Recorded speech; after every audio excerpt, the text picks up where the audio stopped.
Hola, muy buenas tardes a todos y bienvenidos a un video más de nuestro canal Mundus Anoxli, en un video nuevo y como siempre estamos con nuestro colaborador Carlos Ávila. ¿Cómo estás, amigo?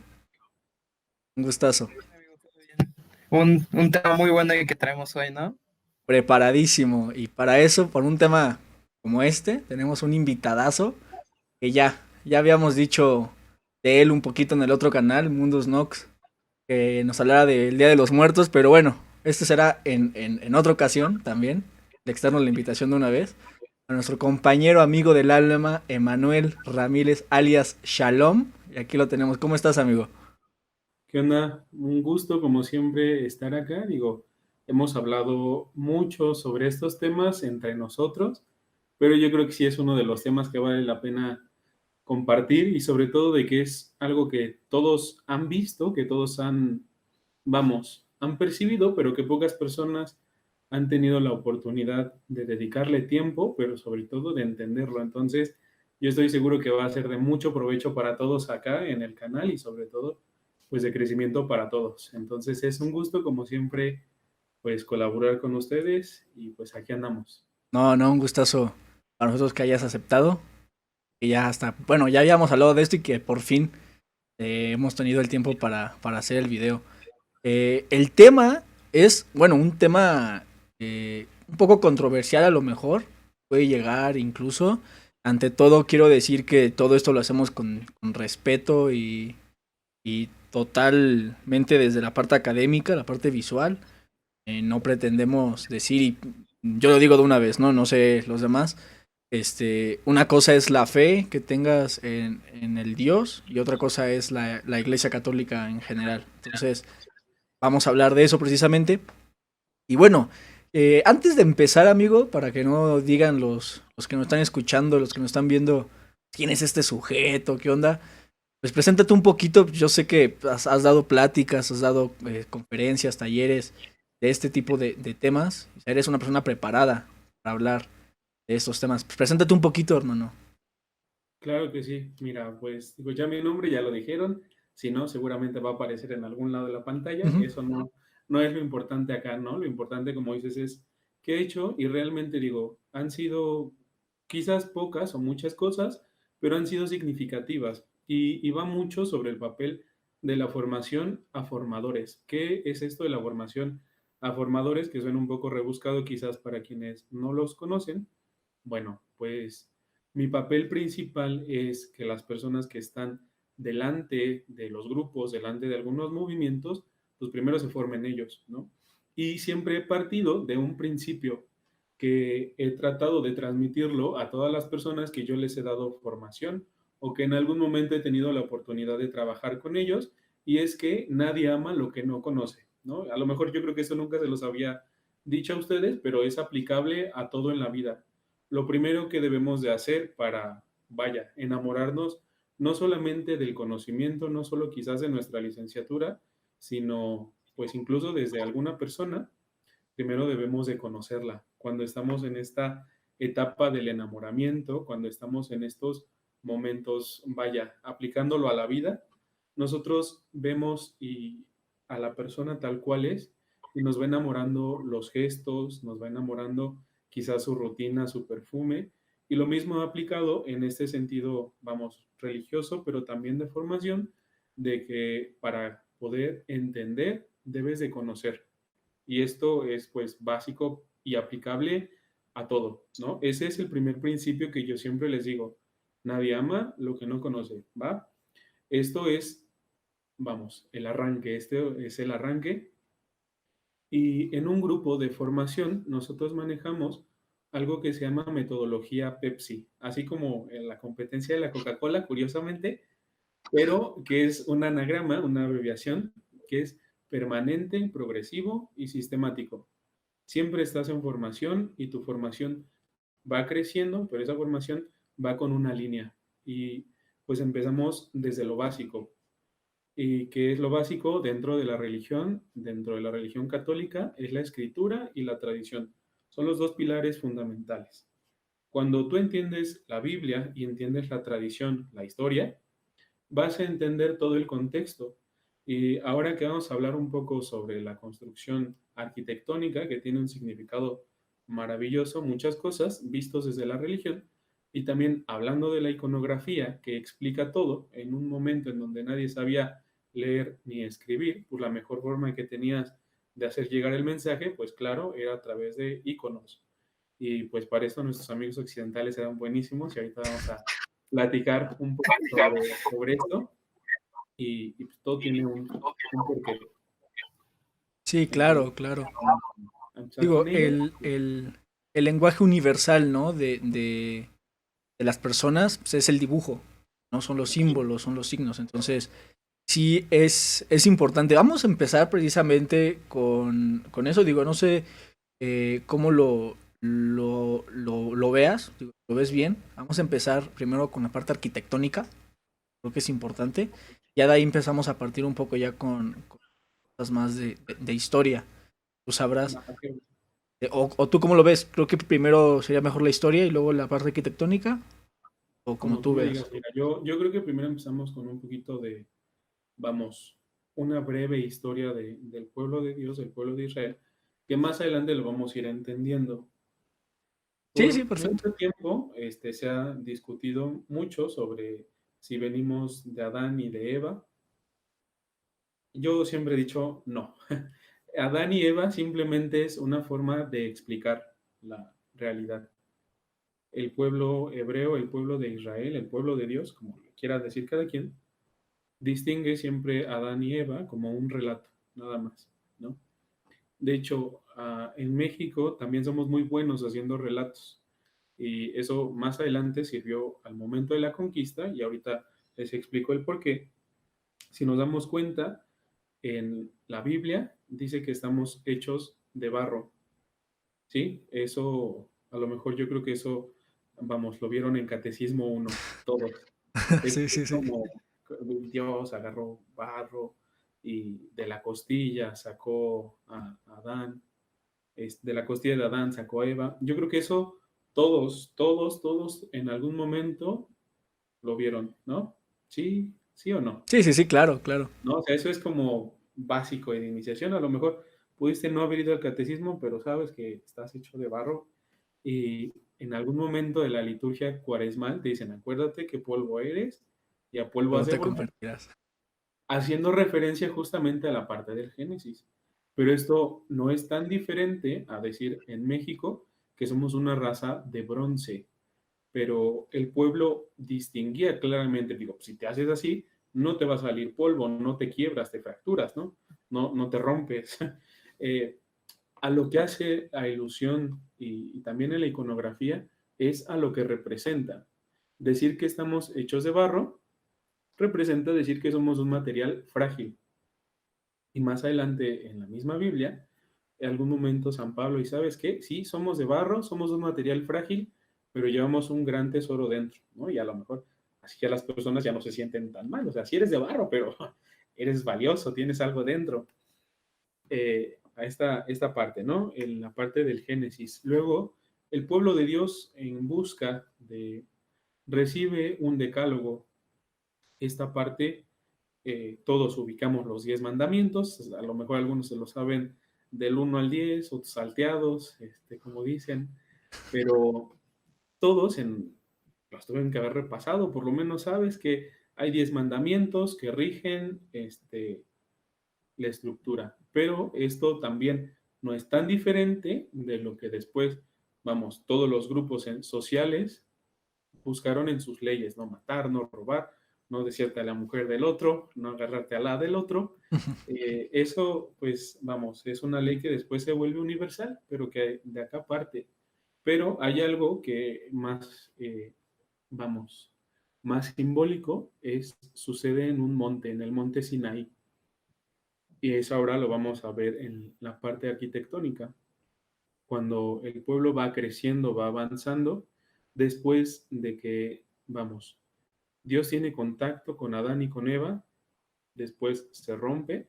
¿Por qué? Por el pecado. Esta deuda va a ser muy importante, no pierdan de vista que fue por el pecado. Cuando se rompe este pecado, esta relación entre Dios, ahí es cuando surgen los mandamientos. Pero bueno, ¿cómo gobernar un pueblo que era prácticamente, pues, sí, propio de nadie, que vivía en medio de la nada? Tú le das mandamientos. Pero surge una figura que es muy importante y que después se vuelve una figura tirana, que es la del rey.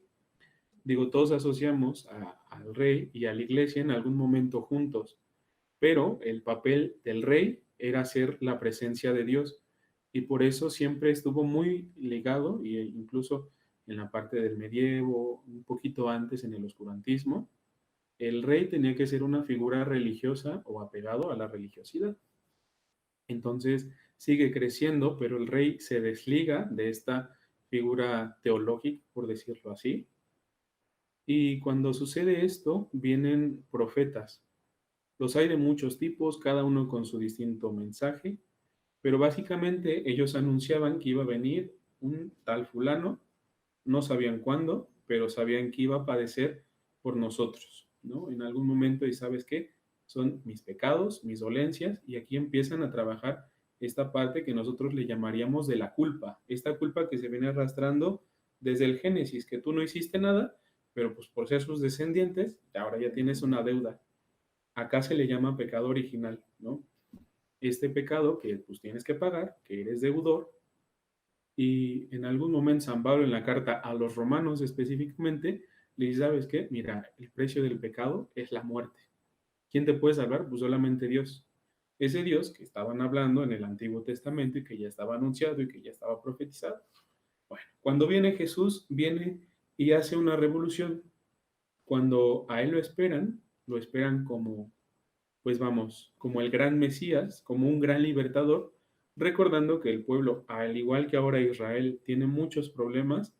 Pues si vemos en la historia, los israelíes, la tierra prometida, los judíos, siempre han sido un pueblo sometido, siempre han sido un pueblo dominado, siempre ha cambiado, anteriormente fueron los romanos, pueden haber sido anteriormente otros, entonces esperaban un Mesías que no fuera uno que hablara, sino fuera un revolucionario que los liberara, esperaban un libertador. Pues, obviamente los judíos ortodoxos, ¿sabes qué? Este fulano no vino y me liberó, vino y me habló de paz, vino y me dice que perdone a mi hermano, viene y me dice que el reino de los cielos es así y así y así. Entonces, pues no embona la descripción que ellos esperaban, no embona a lo que esperaban y ahí se hace un parto. Bueno, esto se vino haciendo por construcción de muchos a muchos años. Hasta aquí vamos bien. Sí, Aquí perfecto. Hay algunas vamos. anotaciones, pero hay que acabar antes la historia y luego ya estamos. Va que va. Esto lo vamos a tener como un rico contexto más adelante. Eh, Esto pues va, se acaba y hay un momento en donde él dice, ¿sabes qué? Pues mira, yo me tengo que regresar al cielo, pero pues te dejo a ti, Pedro, que significas piedra, y aquí es donde empiezan los problemas. Que no era Pedro, que bueno, que era Pablo, no, que era otro apóstol. Esta institucionalización de un discurso, porque al final de cuentas, y en algún momento lo llegan a decir, ¿no? O sea, Jesús no fundó una iglesia. Algunos dicen, fundó un estilo de vida. Capaz que sí, capaz que lo entendimos todo mal, pero una forma de prolongar el discurso, pues claro, es darle un sentido. Y yo creo que algo que a nosotros, por lo menos desde la parte de la comunicación, que no se nos olvida, es que todo responde al tiempo y al espacio. Entonces, este discurso se fue actualizando y durante mucho tiempo fue el único discurso novedoso. Anteriormente, cuando existía cualquier problema, el Papa tenía algo que era la totalidad de la palabra, una palabra en latín, que es el idioma oficial, que decía Roma locuta, causa finita, que es Roma hablado, la situación se acabó. Y no solo aplicaba para asuntos religiosos, aplicaba para todo. Pero ¿qué pasa cuando ya no todos respetan la autoridad? Aquí, pues vamos, empieza lo divertido de la historia. Aquí es donde empieza el quebrante de cabezas de muchos, pero también acá es donde empieza pues parte de un cuestionamiento. Durante mucho tiempo la iglesia no fue cuestionada porque era la única autoridad. Y no solamente porque fuera, vamos, quisiera el total del poder, sino porque realmente no había una estructura, no había una forma en la que, pues sabes, controlaras todo. Y al final de cuentas, si tú dices, bueno, pues solamente aquí te puedes salvar, pues obviamente vas a tratar de garantizar que tu vida aquí sea el reflejo de lo que tú quieres, sea lo que sea, ¿no? No sabemos qué pase y realmente nadie lo sabe hasta la fecha. A lo mejor algunos podrán jurarte que viene después. Realmente a la fecha es un acto de fe, lo que tú creas, sea lo que sea, el acto de fe que tú creas, de la forma que tú quieras trascender, al final de cuentas no va a simbolizarte nada, pero lo que sí te garantiza esta parte, vamos, religiosa, pues es una parte de valores. A lo mejor muchos lo ven como adoctrinamiento y quizás que sí, pero al final de cuentas, pues somos el reflejo de lo que tenemos.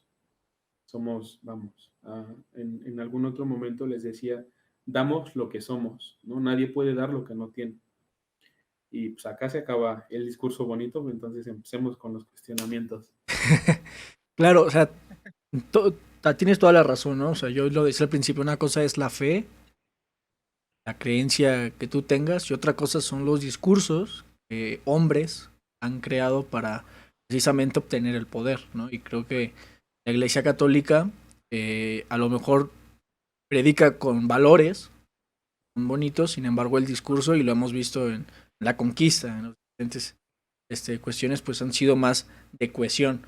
Y eso me hace pensar, digo, estamos hablando de, digo, el título del video así es, la mejor, el mejor marketing del mundo, es hecho por la Iglesia Católica, obviamente, desde la Edad Media. Porque esas narrativas, por ejemplo, de los 10 mandamientos, que nos han dicho y a lo mejor se hacen una vez universales, ya hoy en día son universales, como ya muy incrustados en la fenomenología del ser, pero crearon en su momento una cohesión y dictaminaron la jerarquía de poder que tenía en este entonces la iglesia. Ya lo mencionábamos y ahorita Carlos nos podrá decir, y quiero que tú también nos hables un poco de la parte del confesionatorio, del que te puedas confesar, y que es algo muy distintivo de otras religiones. A lo mejor hasta es la parte, no sé cómo decirlo, atractiva, seductora de la Iglesia Católica, de tú tienes la opción de que te perdonen tus pecados por medio de la confesión. Y que también, en un cierto punto, digo, eso a lo mejor ya más raro, ¿no? En un pueblito, pues el padre tiene, ahora sí como es tiene toda la información de todos, porque es a quien llega, ¿no? Pero esta parte es seductora, que te pueda perdonar Dios, la imagen de Dios ante tus pecados, hace que tenga más seguidores. Y a partir de ahí ya empezamos a hablar ahora sí del marketing, como tú lo decías, estas iconografías y las imágenes, cómo se construían para alfabetizar a la gente, ¿no? ¿Qué nos puedes hablar tú de eso, Carlos? Es bien interesante, digo, siempre, y a menos de que Shalom me contraiga, ¿verdad? Este, es muy dicotómico, ¿no? Cielo e infierno. Y como que no hay más después de la vida. Y justo esta parte del poder, ¿quieres ir al cielo? Ahí está, vete a confesar. Entonces, se abre como esta ventana de oportunidad, de cierta manera, no sé si es el término correcto para las personas de decir, ah, bueno, he hecho tanto mal, que es lo malo y lo bueno también, ¿no? Pero bueno, tengo la oportunidad de llegar al cielo, de no ir al infierno. Obviamente, situándonos en la Edad Media, la gente tenía muy apegadas esas creencias todavía, y a lo mejor es como dice Shalom, ¿no? Mi- Quisieras o no lo sabías, porque era parte como de una cultura general que hasta el momento yo creo que sigue siendo parte de. Entonces, este discurso se vuelve justamente muy atractivo, seductor, porque justo, bien lo dijo Shalom, no sabemos qué pasa después, no sabemos si hay cielo y hay infierno, pero yo creo que también el miedo de ¿qué tal si me voy al infierno? Fue una parte más importante todavía que el discurso atractivo de poder llegar al cielo. Yo creo que yo siento más bien que era más de parte de no quiero ir al infierno. Y esa fue como el mecanismo principal que la Iglesia Católica utilizó para no perder tantos seguidores, incluso ganar más en esos años. Sí, claro, digo, no sé, Sharon, que tú nos puedas decir cuándo fue que tuvimos los primeros registros de la narrativa del maligno, del diablo, este, puesto que es interesante esta cuestión, digo, en muchas culturas, hablamos de la China, por ejemplo, la China antigua, todos estos escritos y poemas, pues ya se tenía esta percepción de a lo mejor no lo bueno y lo malo, pero sí cosas opuestas, ¿no? El yin y el yang, ¿no? El negro y el blanco, hombre y mujer, o sea, son cosas que están separadas, pero que al fin y al cabo polulan en un mismo escenario y se complementan, ¿no? O sea, sin algo malo no hay algo bueno y sin algo al revés, o sea, se complementan en sí. Obviamente aquí el enfoque es diferente porque el enfoque es como una película, hablamos como si fuera una historia en el cual hay buenos y hay malos y tú puedes decidir si estás en el lado bueno o en el lado malo, aunque a lo mejor es la interpretación que nosotros humanos le hemos dado a todo eso. Por partes, es que ya metimos varias cosas al fuego. Están varias ahí. Hablemos Sí. de esto, de lo que hemos hablado, maestro, de la parte de, pues, de lo malo, demonio, por ejemplo, y cómo esto la iglesia lo incorpora, en qué momento lo incorpora, también no sé si tengas por ahí el dato. Mira, la parte del maligno comienza desde el primer capítulo de la Biblia. De hecho, hace rato decías, ¿no? El yin y el yang. Lo primero que sucede en el libro del Génesis, antes de cualquier cosa, es una palabra en griega, genetis phobos, hágase la luz. Y comienza haciendo una distinción entre que es un Dios que trabaja sobre la luz y no sobre la oscuridad, ¿no? Acá ya comienza a ser capaz un gesto que parece no tener trascendencia, pero pues principalmente es distinguir que es, vamos, el reino de la luz. Y de hecho Jesús en algunos momentos hace alusión, ¿no? Yo soy la luz del mundo. Esta parte de la luz va a acompañar al bien y al mal. Vemos que la comparación de hablar de que el bien y el mal comienza desde la tentación. Y capaz que esto, pues ahí me van ahora sí, ¿no? Es un secreto que no es secreto. A lo mejor la parte no es la culpa, ¿no? A veces es reprender la tentación. De hecho, solemos decir que en el Génesis fue una tentación, la tentación de Adán y de Eva, que cayó, pues, Eva, pero pues, que también se llevó a Adán, ¿no? Y a lo mejor algunas personas se podrán molestar, decir, pues no perdió la mujer, también Adán era responsable de eso, ¿no? Y este concepto del bien y del mal en la iglesia se entiende desde todo el pueblo hebreo, pero no había una figura como tal, como ángeles y demonios como tal. La parte de, vamos, la construcción de Satanás en la Biblia se ve en el libro del Cantar de los Cantares, que ahí Eric se lo chutó, si no me equivoco, ¿verdad? Sí, sí, sí. Ahí se empieza a hablar, pero solamente se hace alusión muy poco. Y la parte de los arcángeles y la parte, vamos, angélica, se habla muy poco.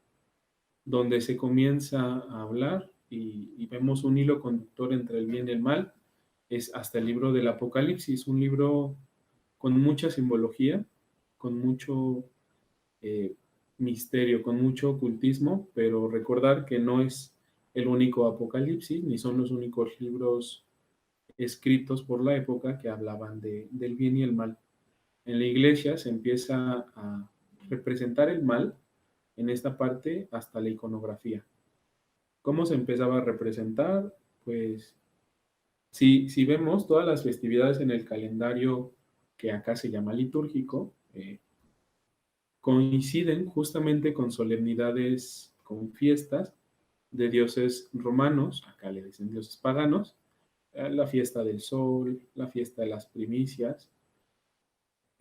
Saturnalia, me decías en algún momento, Eric, esta parte de suplantarlo, ¿no? Entonces, ¿qué haces? Pues le pones el tridente como lo tenía Neptuno. Entonces, pues tratas de escandalizarte con aprovechar toda la narrativa que había, decir, ¿sabes qué? Pues esto es malo.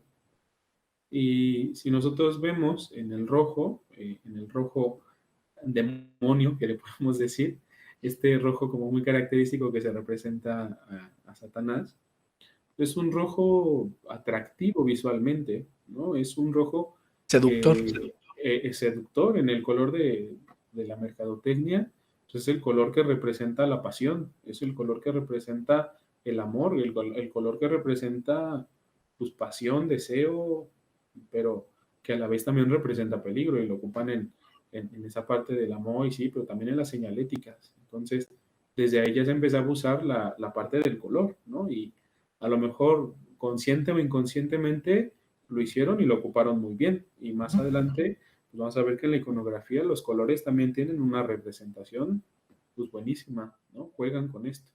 Sí, claro. O sea, digo, vamos a meter un poco de política, todo esto, con momento, me corregirá si me equivoco, las reformas protestantes. Un momento cuando en la parte que era Alemania, bueno, no recuerdo cómo se llamaba en ese entonces. Y empezaron a surgir todas estas ideas protestantes y eran equiparables a la Iglesia Católica y empezaron a hacer este tipo de reformas y la contrarreforma que lanza la Iglesia Católica precisamente para no dejarse caer ante a lo mejor el poder que tenían en ese entonces en Europa, fue precisamente el dictaminar qué era católico y qué no era católico. Y ahí empezamos a lo mejor esta observación de los colores, de la construcción, porque la Santa Inquisición a los artistas dictaminaron cómo tenían que hacer las pinturas, aunque Miguel Ángel en su momento pintó a todos desnudos en la Capilla Sixtina, y ya después se fueron censurando poco a poco, empezaron a dictaminar qué era y qué no era parte. Y también ahí, si no me equivoco, era cuando separaron los libros apócrifos de los que eran, ¿no? Entonces, aquí empieza el recorrido de esta construcción, este marketing que construye la Iglesia Católica para llegar a más público. Crear un producto, el cual era a lo mejor, no sé cuál era su producto, a lo mejor la fe o la imagen, su imagen, y que ha persistido hasta nuestros días. O sea, eso ya lleva más de 400 años, 400, 500 años estando y es la campaña de marketing más larga que he visto en mi vida. Entonces, y que vamos a ver, ¿no?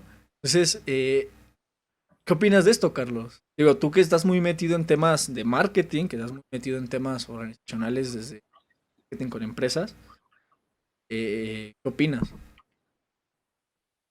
Pues Shalom lo dijo muy bien, ¿no? Ya desde ese entonces se ocupan los colores de imagen, que como ya habíamos hablado anteriormente, es el elemento principal por el cual las personas pueden entender algo, porque digo, hay que recordar en estas épocas, muy poca gente sabía leer, entonces, ¿cómo era la forma de enseñar a la gente y de que aprendiera algo mediante la imagen?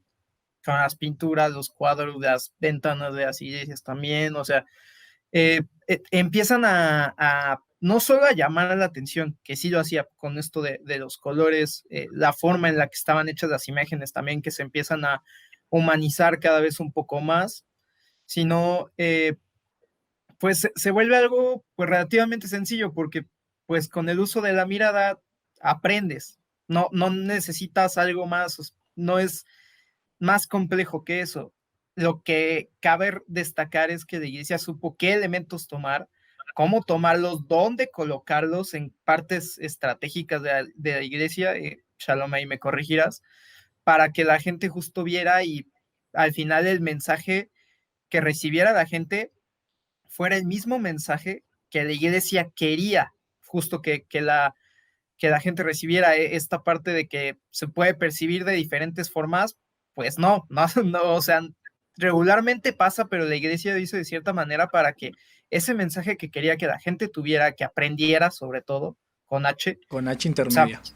con H intermedia exactamente, se aprendió y pues logró lo que es ahora, ¿no? Que es como de cierta manera muy maquiavélica, a lo mejor la base sobre la cual yo siento que la Iglesia Católica fue como el disparo que tuvo justo después de las reformas protestantes, que también pues por algo surgieron, ¿no? Entonces es muy interesante, digo, te despierta mucho como, digo, obviamente pues no le llamaban marketing en esos años, ¿no?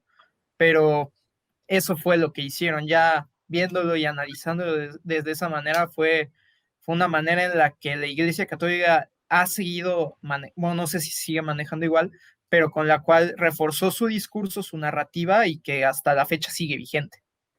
Sí, claro, el contar historias, ¿no? Ya Shalomita nos explicará el tema de cómo contar historias a través de los cuadros en las iglesias es impresionante. O sea, los vitrales, todo eso es, o sea, es brutal. Es muy bonito, o sea, hablando artísticamente, sonoramente, porque las iglesias tienen una sonoridad increíble. Los cantos que se hacían dentro de ellas para impactar en el público, era como el soundtrack de aquella época. O sea, a mí se me hace como, ay, la iglesia católica estaba muy adelantada a su época, ¿sabes? O sea, muy adelantada, súper adelantada. Entonces, maestro, ahora sí empezamos con la parte arquitectónica, ya luego nos metemos adentro de la propia iglesia y ponemos el ejemplo, ¿no? Que alguna vez me mencionaste de la iglesia que está aquí en Toluca, no recuerdo cómo se llama. Ahí sí me puedes decir cómo se llama. Es del Carmen. Ándale, La del Carmen. la del Carmen.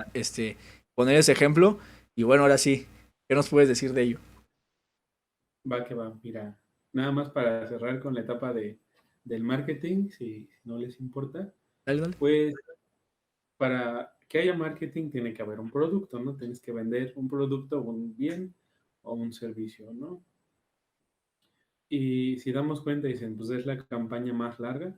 Creo que después de la miel es el otro producto que no se echa a perder. Y es un producto excelente, ¿no? Porque pues es a largo plazo, a muy largo plazo. O sea, al final de cuentas, pues te venden una certeza de decir, pues tú sabes qué va a pasar.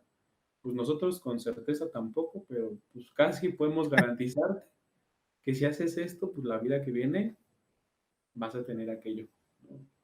Esa es vamos, la joya de esa campaña. De decir, ¿sabes qué? Pues, tú sabes, no, nosotros pues, tenemos una idea, ¿no? Tenemos un amigo allá arriba. Quién sabe si, quién sabe si no, pero pues, vemos, ¿no? Yo creo que esa es la única certeza que se tiene, que no es una certeza, ¿no? Es una incertidumbre dudosa, por decirlo así, pero pues es la más apegada. Al final de cuentas, yo creo que el único deseo que tiene el humano es trascender, de la forma que sea, como tú quieras. eh, los mayores miedos que tenemos es ser olvidado. Que a lo mejor alguien debe decir, no, pero ya va a morir y me van a enterrar. No sabemos, ¿no? Esa parte de decir, vamos, no sabemos, no entendemos, y pues es la única, vamos, campaña que se lanzó a tiempo. A lo mejor otros pensaron hacer otras cosas, ¿no? Y en la parte arquitectónica, pues hay que entender que todo tiene un simbolismo, como lo tiene la iconografía. Caso específico, vamos, de las iglesias, tú mencionas ahorita lo de las torres. Las torres, ¿se acuerdan hace ratito que les decía de los 10 mandamientos? Que Sí, sí, fue sí. en una montaña. Las torres hacen referencia a una montaña. O sea, esto es lo primero que vemos en una iglesia. Y de hecho es lo más visible, ¿no? Que está elevada sobre los edificios, está elevada sobre todo, está construida sobre partes. Y en Occidente tenía una, una terminación en aguja, ¿no? O por lo regular terminaban así.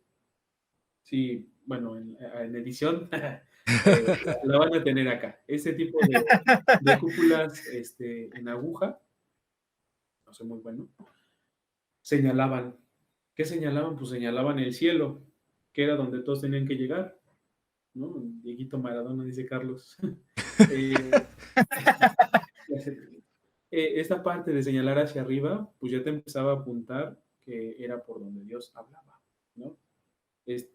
Recreación del monte, constantemente en la Biblia se habla de dos lugares donde habla Dios. Una es el desierto y la otra es la montaña. ¿Por qué? Pues porque son lugares aislados. Constantemente el personaje Yeshua se retira y habla con su padre, pero se retira a la montaña, o decimos que se retira 40 días al desierto. Es un lugar Joshua que aislado. Jesús, para los que nos están viendo y no Jesús, sepan la Joshua Jesús. ajá, Yeshua, Jesús. eh, bueno, la torre ya comienza a ser el primer elemento narrativo que se tiene.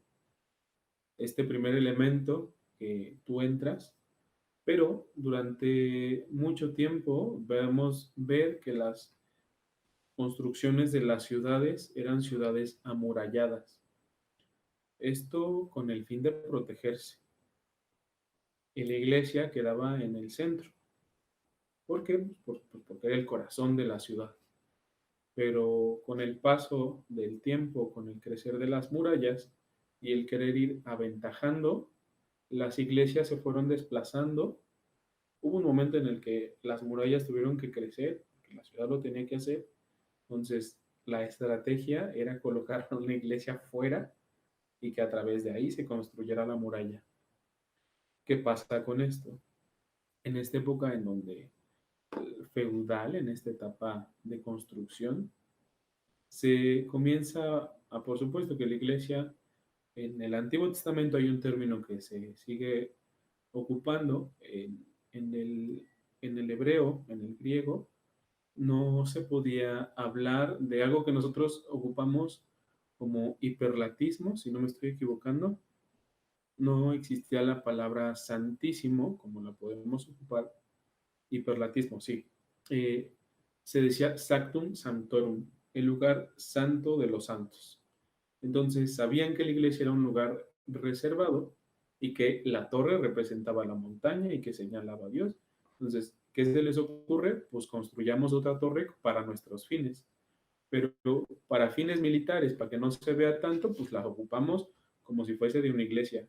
Y esto en algunos momentos es ya cuando las iglesias ya no solo tienen una torre del acabado occidental, sino comienzan a tener dos torres con un propósito completamente diferente, pero ocupada para fines militares, porque pues, la iglesia ya tenía la convicción de que estaba involucrada en todo. Entonces, pues, ¿qué haces? Pues también pones tú tu torre, ¿no? Sale más barato hacer otra torre que amurallar una ciudad. Y es un punto súper estratégico, pues, para ver tu pueblo, ¿no? Y cuando tú entras a una iglesia, lo primero que sueles ver es una puerta grande, una puerta, vamos, muy amplia. Es un chiste medio simplón, ¿por qué? Pues para que entre el Altísimo. Pero es un chiste muy malo, yo lo sé, pero a los niños les hace mucha gracia. Eh, Esas puertas que tenían no la finalidad de que entrara el Altísimo, no, sino pues representaba el poder que se tenía. Cuando alguien es muy rico, pues lo primero que hace es construir su casa elegante. Muy difícilmente alguien que tiene dinero y que tiene presupuesto pues, va a tener una casa humilde porque pues, es su reflejo. Y vamos, si tú quieres decir que Dios es un Señor poderoso, tú lo vas a representar fuerte, lo vas a representar de la manera más digna y la casa, el templo, pues lo vas a representar, vamos, grande. Pero esto viene desde el templo de Salomón. El templo de Salomón tenía distintos pórticos, distintas puertas, y estaba no solamente construido por el hombre, sino fue construido a petición de Dios. ¿Cómo? A través del rey, porque era la voz de Dios, eso lo mencionamos hace ratito. Entonces, pues tú puedes que tu templo sea así, así y así, ¿no? Se comienza a hacer mucho uso de la iconografía, pero, pues claro, aunque fuera así, los primeros templos pues también eran horrorosos, eran oscuros, eran con unas construcciones, como no podía, vamos, construir edificios sumamente altos, pues, lo que hacías era decir, ¿sabes qué? El templo está oscuro porque pues, aquí la luz es Cristo. Y así se fueron avanzando. Cuando, de hecho, el templo que tenemos aquí en Toluca, el del ranchito, es un templo todavía oscuro. No sé si se han percatado de eso. Ujú, sí. Es un templo donde hay muy poca iluminación. Los vitrales que están arriba, la iluminación natural, no las velas, hacen referencia justamente a que no te distraigas. El hecho de que el templo está oscuro, pues representa que busques la luz de Dios únicamente. Eso, vamos, aprovechando lo que había en la época. Ujú. Pero pues cuando ya puedes hacer edificios muchísimo más altos y construcciones más llamativas, pues ¿sabes qué? Pues vamos a ponerle vitrales. ¿Por qué? Pues para que también ahora la luz entre. Esta apropiación de los recursos, de los materiales y de todo lo que se tenía en el momento, fueron reestructurando los discursos que se tenían. Y cuando vemos la iconografía que se utilizaba antes de la Edad Media y después de la Edad Media, no se parecen en nada, pero porque pues la primera iconografía, la iglesia, pues utiliza mucho la parte romana. De hecho, pues así se veían los emperadores, igual que Cristo. Y ahí surge esta parte, ¿no? El rey de reyes. ¿Por qué? Pues porque la figura de ese entonces era el rey. Entonces, era el Señor, era el Adonai, es un término hebreo. Adonai, mi Señor. Este término pues, va acoplándose al momento. Y vemos que tienen un altar. Lo que distingue una iglesia católica es el altar, es el sacrificio. ¿Quién se sacrifica? Es Cristo. Pero, ¿por qué se sacrifica? Ah, pues por tus pecados. ¿Por qué? Pues porque tú ya tienes una deuda antigua, una deuda con el pecado. Y San Pablo decía que, pues sí, la deuda del pecado era la muerte. Entonces, para que no muera yo, pues ¿quién se sacrifica? Se sacrifica Cristo. ¿Y quién lo hace? La hace la figura del sacerdote. Y vamos, la palabra religión por sí misma viene de un vocablo que es religare, como estirar una liga entre ambas cosas y ligarlas. Pues, liga obviamente lo divino con lo terrestre. La forma, vamos, arquitectónica que van utilizando, pues va ocupándose conforme lo que van teniendo y lo van acoplando. Cuando vemos la estructura de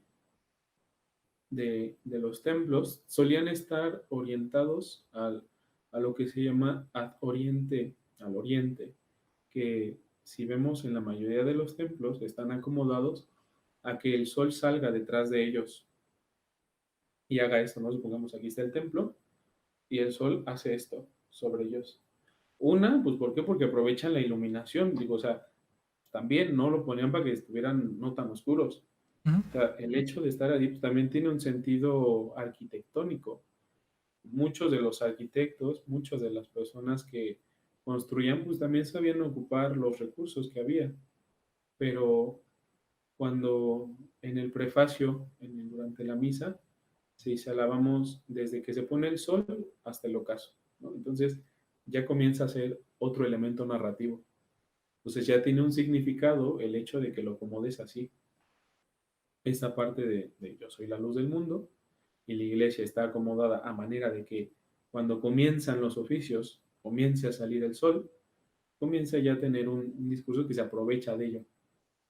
Cuando entras a una iglesia muy, muy viejita, pero yo creo que, vamos, aquí sería entrar como a alguna catedral, te vas a dar cuenta que suele haber animales, un toro, un buey.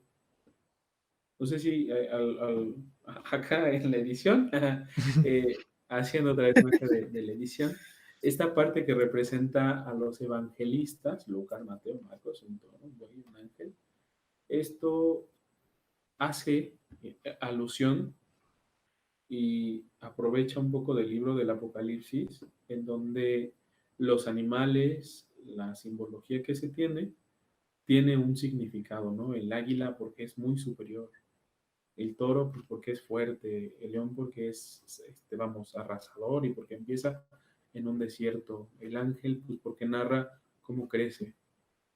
Entonces, si tú dejas de poner cosas al azar y vemos ya más adelante en la construcción, en el barroco, vemos que todo está sumamente lleno de oro, laminado en oro, es de oro, parece de oro, está oro sobre oro. ¿Por qué? Pues porque están ocupando vamos, la técnica del momento. Están ocupando todo lo que hay para seguir actualizando este discurso, como lo decían, ¿no? Este producto se sigue actualizando, no se ha quedado atrás hasta ese momento, pero pues va utilizándose de lo que hay y de lo que se tiene y se va adaptando. Cuando en el momento de utilizar la iconografía cambia un poco a la ilustración, cuando va avanzando la técnica artística, pues por supuesto que para David, por supuesto que para Miguel Ángel, por obligación o por devoción, pintar la Capilla Sixtina, pues representó uno de los mejores trabajos que pudo haber hecho. Y totalmente. No, no por el hecho de representarlos, sino por la gran dignidad que representaba para un artista que su obra fuera vista, porque pues asistía a la realeza, asistía, digo, si vemos que aún no estaba tan peleada la figura del rey y de lo teológico, pues si tú ves que un pintor tiene su escultura en el templo, pues oye, pues también me va a pintar así también. Entonces, regalar el arte y mucho el patrimonio de la iglesia, mucha de la riqueza, pues tampoco es económica, es artística. ¿Por qué? Pues porque tú como escultor, como pintor, pues lo mejor que podías representar en ese momento, pues era que tú pintaras a cómo la gente iba a rezarle a Dios, que el Cristo que le rezaran, tú lo hicieras. O sea, imagínate el orgullo del señor pintor, que tus murales, con esos murales la gente oraba, que con lo que tú esculpías, con eso la gente entendía que era Moisés. Entonces, pues entre que era una parte, vamos, de yo quiero que mi figura esté ahí. ¿Por qué? Pues porque es el lugar más importante y donde acontecía todo en ese momento, donde estaba la literatura, donde estaban las personas preparadas de ese momento, ¿no? La iglesia tuvo vamos, esa ventaja de que pues, los que sabían leer eran los monjes, eran los religiosos. Quizás sí, escondían el conocimiento, pero pues por supuesto todo el mundo los veía como alguien, vamos, elevado a la época. ¿Por qué? Pues porque representaban a Dios. ¿Y por qué? Pues porque tenían el conocimiento. Entonces, pues wow, pues en algún momento alguien perdió la cabeza y ahí es donde empiezan los problemas pues con la reforma protestante. ¿Por qué? Pues porque alguien dice, güey, nosotros no somos Dios, nosotros nada más somos los encargados del negocio. O sea, ¿en qué momento perdimos el suelo? El Y eso no changarrito, es, ¿no? sí, o sea, nosotros nada más somos los que cuidamos o en teoría los que debemos de cuidar, ¿no?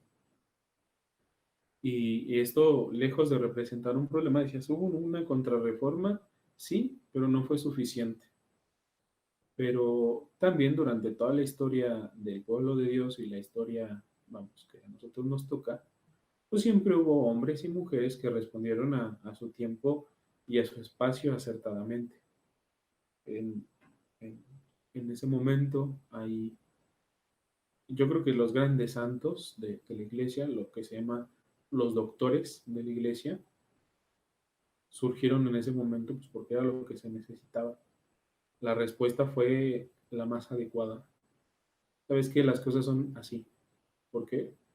Porque así tiene que ser, ¿no? Roma locuta, causa finita. Ujú. Era la mejor forma, o sea, a mí me encantaría poder decir eso en algún momento. Porque aquí es, ¿no? ¿Por qué? Pues porque sí. Roma lo dice. porque Papa lo dice, o sea, esa inefabilidad papable, o sea, yo sería feliz, cualquier persona sería feliz y perdería la cabeza, o sea, pongas a quien pongas. O sea, si tú tienes la razón de lo que tú digas, óyeme, Ujú. ¿quién no pierde la cabeza? Claro, claro. Y eso también equivale a una construcción, digo, pues la única religión que, por ejemplo, en el Corán, pues hay distintas interpretaciones del Corán. Y en la religión protestante, la iglesia protestante, pues en Rusia tienen como a una figura, en Grecia tienen a otra, aquí tienen a otra, entonces, y la iglesia católica, creo, si no me equivoco, es la única que tiene una figura representativa y que tiene interés político en el mundo muy importante. Así es. El Vaticano, el Papa tiene, o sea, es una figura muy importante, incluso en su momento fueron eh, Juan Pablo II, creo que fue una figura importante para la URSS, para deshacer la URSS. Ujú. Fue alguien con gran importancia.